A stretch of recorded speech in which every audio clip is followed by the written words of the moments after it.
તો નવનીતભાઈ ડિસ્ચાર્જ થઈ ચૂક્યા છે, અમારી સાથે જોડાયેલા છે. નવનીતભાઈ, સૌથી પહેલા તો કેવી છે આપની તબિયત હવે, અને શું હજી આગળ આપને ધ્યાન રાખવાનું ડોક્ટરે કીધું છે? કેવી છે આપની તબિયત નવનીતભાઈ? સારી છે તબિયત તો.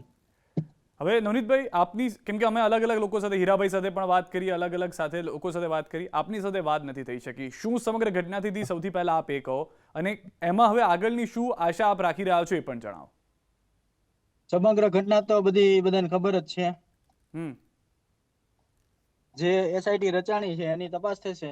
હમ સરકાર પાસે અને સમાજ પાસે આશા છે કે મને ન્યાય મળશે. હમ અને આગળના જે કોઈ મારા સમાજના આગેવાનો કે જે કોઈ હવે પછી મને મળવા માટે આવે તો મારા ઘરે આવે બગદાણા. નવનીતભાઈ, દવા એસઆઈટી માંથી કોઈ મળવા આવ્યું આપને? એસઆઈટી માંથી હજુ કોઈ મળવા મને નથી આવ્યું. જે તપાસ શરૂ થઈ, કેમ કે અલગ અલગ નેતાઓ તો આપને મળવા આવ્યા, આજે ઋષિ ભારતી બાપુ પણ મળવા આવ્યા, શું કીધું એમને આપને?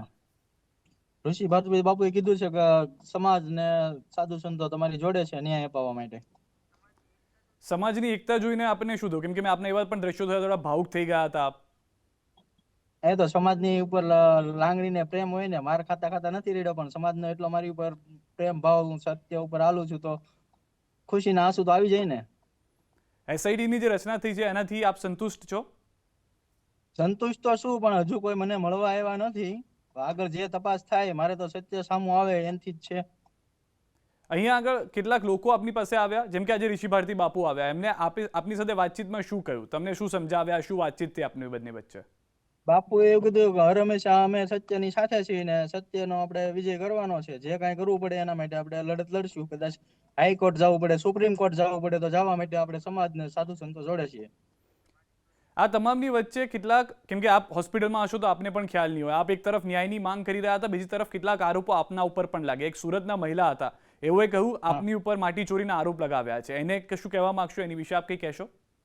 હું એ બેન ને એટલું જ કહેવા માંગુ છું, આજે 1.5 વર્ષ થયું, 1.5 વર્ષનું કહે છે, બરોબર? તો એ બેન એમ કહે છે કે એટલે મારી પાસે જમીન છે, આમ છે, તેમ છે, તો 1.5 વર્ષ સુધી બેન ક્યાં ગયા હતા? તો એ બેને કેમ અત્યારના આરોપ કર્યા? શું લાગે છે આપને? એ તો આખો કેસ કઈ ડાયવર્ટ કરવા માટે કે આ લોકોનો કોન્ટેક્ટ કરીને મારી બદનામી કરવા માટે આ બધું ષડયંત્ર કર્યું હોય. અને બેનને ઓળખો છો તમે? ના, હું ક્યારે મળ્યો પણ નથી બેનને. આ એક ડાયરેક્ટ વાત થઈ હોય તમારી સાથે આ બાબતે, કેવું કઈ? આ પેલા વાત આવતી એ બેનની, તો એ બેનનો કઈ ત્યાં ખાતેદાર રહેવા માટે ખેતીમાં નામ હશે, આપણે એની જગ્યામાં કોઈ વસ્તુ આપણે માટી બાટી લીધેલી નથી. નવનીતભાઈ, તમે હોસ્પિટલ, એ બેન એની જમીને જોઈ નથી, ત્યાં આવેલી છે એમ. નવનીતભાઈ, તમે હોસ્પિટલમાં હતા એ દરમિયાન જયરાજભાઈ સાથે પણ વાતચીત થઈ, એમનું કહેવું હતું કે બધું સ્ક્રિપ્ટેડ છે, એને લઈને આપ કઈ કહેશો? મીડિયા સાથે વાતચીત થઈ, એમાં એમને એવું કીધું છે. એ તો એની બધી લાગવાગ ને બધી લાઈન ના લીધેથી બધું કહે છે, બરોબર. બાકી તો મારે માયાભાઈ જોડે વાત થી એને માફી માંગી છે. ત્યારબાદ જયરાજભાઈ નો ફોન આવે છે, પેલો રાજુ બોરડા નો ફોન આવે છે, પછી મારા મિત્રના ઓલામાં ફોન કરે છે, 3-3, 4-4 મને ફોન કરીને મારી રેકી કરી છે, મને માર માર્યો છે, બરોબર. તો ક્રિપ્ટેડ ક્યાં આવે છે? ચોખ્ખું એનું જ નામ આવે છે. આ જે આરોપીઓ છે એના કોન્ટેક્ટમાં છે, મારો વિડીયો બનાવે છે, મારો વિડીયો બનાવીને એ કોને બતાવે છે એ તો આઈટી તપાસ કરશે. અને નવનીતભાઈ, એક વાત વચ્ચે એ પણ આવી હતી કે તમને મારતા હતા ત્યારે એક વિડીયો કોલ થતો હતો, કોઈકને રિપોર્ટિંગ સીધું થતું હતું. એ વ્યક્તિ કોણ છે, એ કોને રિપોર્ટિંગ કરતો હતો, એ વિશે આપને જાણકારી? એમાં તો 2-3 જણા એવું ચાલુ ફોન હતા, હવે એના કોણ છે, શું છે, એના સીડીઆર તપાસ છે પછી ખ્યાલ આવે. માયાભાઈની સાથેની વાતચીતમાં જ્યારે આ મારપીટની બધી ઘટના ઘટી એ પહેલા થઈ, એના પછી કોઈ વાતચીત થઈ, એમના તરફથી કોઈ ફોન આવ્યો? એમના પછી પણ માયાભાઈ નો ફોન આવ્યો હતો, મારા છોકરા આવું ન કરે. મેં એમને કીધું તમારા છોકરા એવું ન કરે તો સામા લાવજો. તો કેમ અત્યાર સુધીમાં કોઈ એવી એને વાત નથી મૂકી કે ભાઈ મારા છોકરાની ભૂલ નથી, કોઈ મીડિયામાં આવીને એવું નથી કીધું. હા, એટલે તમને આ હોસ્પિટલમાં ગયા એના પછી માયાભાઈનો ફોન આવ્યો ને એના પછી એને તમને કીધું?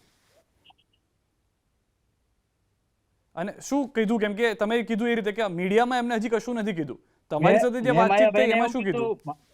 મેં માયાભાઈને ખાલી એટલું જ કીધું, માયાભાઈ મારી એટલી નાની એમથી ભૂલમાં તમારા છોકરાએ મારા ટાટિયા તોડાવી નાખ્યા, તો કે હું બહાર છું, હું આવીને જોઉં. બાકી પછી કોઈ બીજી મારા વાત નથી થઈ. પછી આવ્યા નથી ઇન શોર્ટ? નહીં. અને પછી કોઈ વાતચીત પણ નહીં? નહીં. અને એમનો સામેથી ફોન આવ્યો કે તમે જે રીતે વાત કરી કે ભાઈ એમને એવું ના કર્યું હોય, એ વાતચીત શું હતી? એમનો ફોન આવ્યો હતો મારામાં. હા, શું કીધું એમાં એમને તમને? એવું કીધું કે મારા છોકરા આમાં નથી હોતો એમ. તો તમે એમને પૂછ્યું કે તમને કઈ રીતે ખબર? એ એમ કે મારા છોકરા એ ભૂલ ન કરે એમ. અચ્છા, ભાઈ. અને જયરાજભાઈનો પછી કોઈ ફોન આવ્યો? નહીં, એનો પણ નહીં આવ્યો. અને હીરાભાઈ સાથે વાતચીત થઈ, એમાં હીરાભાઈએ શું કીધું હતું આપને? હીરાભાઈએ કીધું છે આપણી સરકાર આપણી સાથે છે, હમ આપણો સમાજ સાથે છે, અન્ય સમાજ સાથે છે, આપણને ન્યાય મળશે. નવનીતભાઈ, કદાચ તમે હોસ્પિટલમાં હતા એ દરમિયાન મીડિયાની અંદર કેટલાક બુદ્ધિજીવીઓ એવું કહેતા હતા કે નવનીતભાઈને ખોટી રીતે ઊભા કરવામાં આવ્યા છે. એક તરફ જયરાજભાઈ કે જે પોલિટિક્સમાં એક્ટિવ થતા હતા તેને નીચે લાવવા માટે, એની વિશે આપ શું કહેશો હવે? હા, એ તદ્દન ખોટું જ છે. હું કોઈ પાર્ટી સાથે સંકળાયેલો નથી, બરોબર, એક સામાન્ય માણસ છું. કોઈ પાર્ટી સાથે સંકળાયેલો હોય તો એવું થાય ને. હવે ક્યાં લડવાના છે, એનો હું હોદ્દો છે એ પણ મને નથી ખબર. તમને મારતા હતા ને ત્યારે અમે વિડીયો જોયો, એમાં કોઈક નાજુભાઈનું નામ લેતા હતા. એ વ્યક્તિને ઓળખો છો તમે? નહીં, હું ક્યારે એની મુલાકાત થઈ નથી ને ક્યારે મારી એની જોડે ફોનમાં વાત નથી થઈ. કેમ કે આમાં એવું હતું કે શરૂઆતનું પિક્ચર એવું હતું કે એવું કહેવામાં આવ્યું હતું કે તમે કોઈ ખનીજ માફિયાની બાતમી આપતા હતા, એના કારણે ફોન થયો, જે પોલીસના રિપોર્ટ હતા. એ વિશે આપને કોઈ જાણકારી છે? એ તો બધું પોલીસની ગુમરાહ હતી, બધી પોલીસનું બધું ષડયંત્ર છે. એ તો બધું આ ખુલશે ને કોણ કોણ કોના કોન્ટેક્ટમાં છે. હવે તો એવો વિડીયો એક ઓડિયો વાયરલ થયો છે પેલા આરોપી છે એના વાલીનો, કે પીઆઈ પોતે આ છોકરાઓને લેવા આવ્યા હતા, પણ ક્યારે લેવા આવ્યા હતા એની તપાસ થશે ને. તો અચ્છા, એ કયો છોકરાને લેવા આવ્યા હતા? પેલો કેવું ગામ, સિહોર તાલુકાનું કઈ ગામ છે. છોકરાનું નામ શું છે? સન્ની કરી નામ છે છોકરાનું. એમના વાલીનો મારા ઉપર ફોન આવ્યો હતો કે અમારો છોકરો આમાં નિર્દોષ છે ને આ લોકો કાંક 10,000 રૂપિયા આપીને કઈ એક દિવસના ભાડા માટે એ છોકરાને લઈ આવ્યા છે, કાંક દ્વારકા જવાનું કહીને. અચ્છા, એટલે ભાડેથી આરોપી બનાવ્યા હતા? હા, ભાડેથી આરોપી. અને બ્લેક ફોર્ચ્યુનર અથવા બ્લેક કલરની થાર, બ્લેક કલરની ગાડી લઈને ગયા હતા. પીઆઈ મેડમ પોતે એ ગાડીમાં સાથે હતા. તો આ શું મારું એવું કહેવાનું છે કે આ મને મારવાનો પ્લાન પીઆઈ સાથે હતા, કે પછી આ આરોપીને લેવા માટે તો સરકારી ગાડી પીઆઈ ને આપે છે, તો સરકારી ગાડી કેમ લઈને ગયા, પ્રાઇવેટ ગાડી લઈને આરોપીને લેવા ગયા? અને ડીવાયએસપી ની પણ કદાચ તમે પ્રેસ સાંભળી હશે અથવા તો વાતચીત સાંભળી હશે, તો ત્યારે તમને શું ખ્યાલ આવ્યો, શું લાગ્યું ત્યારે તમને? ડીવાયએસપી તો એ પોતે જાણે તો જજ સાહેબ હોય એવા નિવેદન આપી દીધા કે એને ઓલા પેલા જયરાજ કોઈ પણ તપાસ કર્યા વગર ક્લીન ચીટ આપી દીધી.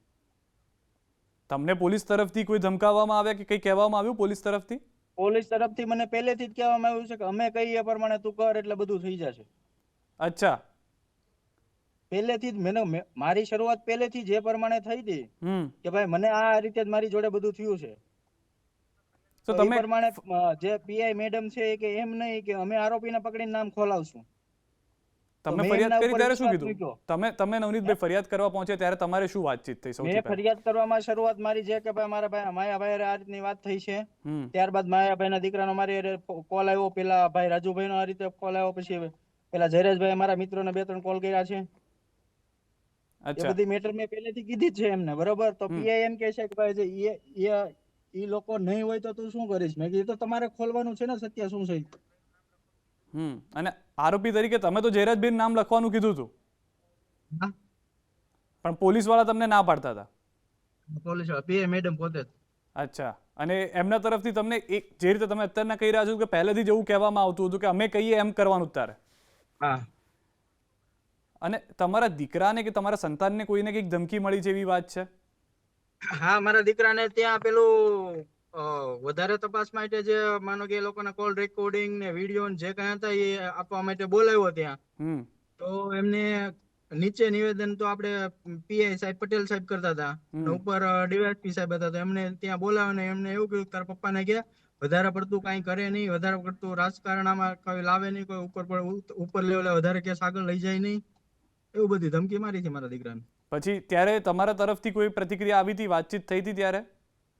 નહીં, મારા દીકરાએ પછી મને આવીને કીધું, પછી મેં વાત કરી હતી આપણે કુંવરજીભાઈ બાવળિયા સાહેબને વાત કરી, મારા દીકરાને આ રીતે લઈ જઈને આવી રીતે શું ધમકાવે છે.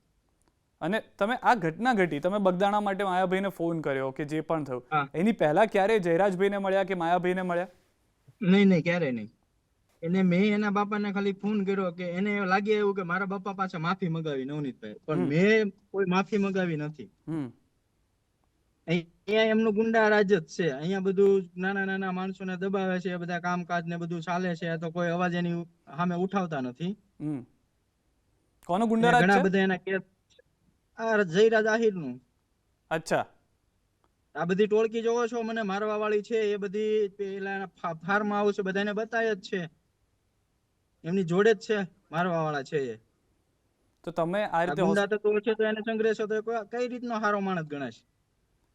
નવનીતભાઈને આ મારવામાં આવ્યો, અન્ય કોઈ લોકો આપની જેવા પીડિત હતા જે આપની પાસે આવ્યા અને એમને કીધું કે ભાઈ થેન્ક યુ, અમારી સાથે પણ આ આવું 3 થયું જણા છે? આવ્યા હતા ત્યાં મારી પાસે, કે મને આ રીતે જો બાજુનું ગામ એક તરેડી છે, તરેડીનો એક છોકરો આવ્યો હતો, એમને પણ મારી જેમ માર્યો, પછી કોઈ પોલીસ ફરિયાદ કે કોઈ વસ્તુ થવા ન દીધી, પછી એક કાટીકડા ફાટીકડાનું હતું, એક ખૂટવડાનું છે, 3 જણ મારી પાસે આવ્યા હતા. અને એ બધાને આ જયરા જાહેરના કહેવાથી માર પડ્યો છે? હા. અને એ લોકોની શું એમના ગુંડા લોકો જ આ જે મને મારવા વાળા છે એ લોકો જ બધા એને મારવા ગયા હતા બધાને. અને પોલીસ એમની સપોર્ટમાં હોય તો નથી કોઈની ફરિયાદ થવા દેતા, કોઈને મારી એવા એક કિસ્સો તો એવો છે પણ મારી પણ નાખેલો છે એક છોકરાને, અને પૈસા આપીને સમાધાન પણ કરાવી લીધેલું છે. અચ્છા, એની સામે કોઈ ટૂંકમાં અવાજ નથી પડતા પૈસાના પાવરે. એટલે હત્યા થઈ જાય ઇન એના કહેવાથી? હા. અને નવનીત, તમે જે વાત કહી રહ્યા છો થોડી મોટી વાત છે, કેમ કે હત્યા કરાવી છે એમના કહેવાથી તમે એવું કહી રહ્યા છો. હા, એવી મેં વાત સાંભળી છે કે આવું બધું કરાયું છે. માયાભાઈને તમે શરૂઆતમાં પણ કીધું અને આ પહેલા પણ વાતચીત થઈ કે માયાભાઈને તમે ક્યારે કીધું જ નથી માફી માંગવાનું, માયાભાઈએ સામેથી માફી માંગી છે. સામેથી ઓડિયો ક્લિપ મોકલી છે. એમના વ્યક્તિત્વ વિશે તમારું શું કહેવું છે? તો એ તો બધી તપાસમાં ખુલે ને. એટલે માણસ તરીકે કેવા લાગ્યા તમને વાતચીતમાં એમાં? માણસ તરીકે જો આવું એમના દીકરા કરે, એના બાપને ન ખબર હોય મારો દીકરો શું કરે છે. કદાચ ભલે ને બહાર હોય, મારો દીકરો હોય, કદાચ બહાર હોય તો મને મારા દીકરા પ્રત્યે તો મને ખબર હોવી જોઈએ ને કે મારો દીકરો શું કરે છે શું નહીં. અને આ તમામ ઘટનાઓ ઘટી, અનેક લોકો આપને મળવા આવ્યા, હવે આપ ઘરે જઈ રહ્યા છો, જે લોકો આવી રહ્યા છે એને પણ શું કહેશો આપ? બસ આપણે તો સત્ય જે છે સામે લાવવાનું છે, જેનું નામ ઓલામાં છેડ્યું નથી, એની સત્ય જે છે એ હકીકત બધી બારી આવે, એના CDR તપાસે, લોકેશન તપાસે, બધું તપાસે, સત્ય હકીકત છે એ સામું આવે. નવનીતભાઈ, અહીંયા આગળ થોડું સોશિયલ મીડિયામાં એવું થઈ ગયું છે, કદાચ તમને ખ્યાલ નહીં હોય તો જણાવી આપું, કે કોળી સમાજ વર્સિસ આહિર સમાજના લોકો સામે થોડા થઈ ગયા છે. એ લોકોને આપ શું કહેશો? દરેક સમાજને હું મારા તરફથી રિક્વેસ્ટ, મેં વિડીયો પણ બનાવીને મૂક્યો છે કે ભાઈ કોઈ સમાજ સાથે આપણે કોઈ નથી, વ્યક્તિગત છે. જે મારી જોડે જેને કર્યું છે આપણે એની જોડે કોઈ સમાજની ટીકા ટિપ્પણી કરવી નહીં મારા નામથી. કંઈક રવિવારનું અલ્ટિમેટમ પણ મળ્યું છે. દરેક મારા સમાજને વિનંતી કરું છું કે કોઈ પણ ને આપણે કોઈને ખોટી રીતે ટીકા ટિપ્પણી કોઈની કરવી નહીં. કદાચ તમે કીધું એમ કે ભૂતકાળમાં જે રીતે સમાધાન થયું છે, કદાચ આપની સાથે સમાધાન કરવા માટે ખુદ માયાભાઈ આવે અથવા ફોન કરે તો? કોઈ પણ આવે, મારે આજે સમાધાન નથી કરવાનું, કાલે નથી કરવાનું. તમારી સમાધાન કરવું મારી પાસે આવવાનું જ નહીં. ટૂંકમાં ન્યાય અથવા તો લડી લેવું છે આપણે? હા, લડી જ લેવાનું છે. અને જે રવિવારનું છે અથવા તો અન્ય જે લોકો આવી રહ્યા છે, આપણે કીધું કે હજી સુધી SIT આવી નથી, SIT ને શું કહેવાનું થાય છે? મારું જે સત્ય હકીકત છે, જે હું કહું છું પહેલેથી તપાસ કરે, આ રીતના મારી પાસે જે સબૂત છે હું બધા રજૂ કરીશ. અચ્છા, અને આ PI વિશે અથવા તો આપની સાથે ભૂતકાળમાં પોલીસનો જે અનુભવ રહ્યો છે એ વિશે પણ આપ જણાવશો એમને? એ તો જો એ લોકોનું આમાં ભૂમિકા હશે તો એને સહ આરોપી બનાવવાની અમે હાઈકોર્ટની અંદર ફરિયાદ દાખલ કરશું. અને કોણ કોણ છે આપની સાથે આ લડાઈમાં વાતચીત થઈ હશે આપને? લડાઈમાં મારો આખો સમાજ છે, આખા ગુજરાતના કોળી સમાજના વકીલ મંડળ છે, અન્ય સમાજના લોકો પણ મારી જોડે છે, મારો આખો સમાજ છે, મારા સમાજના તમામ હોદ્દેદારો છે. નવનીતભાઈ, હજી સુધી માયાભાઈ કે જયરાજભાઈ સીધા નથી આવ્યા, કોઈ બીજા થ્રુ કેવડાવ્યું હોય, બીજા કોઈ સમાધાન માટે આવ્યું હોય, વાતચીત કરી હોય? નહીં, આપણી પાસે કોઈ વાત આવી જ નથી. અચ્છા, અને હવે તો તમારી તબિયત સારી છે, હોસ્પિટલથી ડિસ્ચાર્જ થઈ રહ્યા છો, આપ સીધા ક્યાં જઈ રહ્યા છો? લોકો આપને ક્યાં મળવા આવે હવે? હું સીધો મારી ઘરે જ જાઉં છું. અચ્છા, અને કોઈ બાપાના દર્શન કરવા બગદાણા મારા માતાજીના દર્શન કરવા જાય પહેલા હું. અચ્છા, ઓકે. અને છેલ્લો ખાલી તમને એ જ સવાલ છે કે આજે આખી સમગ્ર ઘટના ઘટી રહી છે અને જે રીતે આપ જોઈ રહ્યા છો, છેલ્લો મેસેજ અથવા છેલ્લો આપના તરફથી સંદેશ શું છે? છેલ્લો સંદેશ ન્યાય માટે, કદાચ ને સુપ્રીમ કોર્ટ સુધી અમારે લડવું પડે તો અમે અમારો સમાજ, અમારા આગેવાનો લડશું. આભાર નવનીતભાઈ, અમારી સાથે જોડાયા.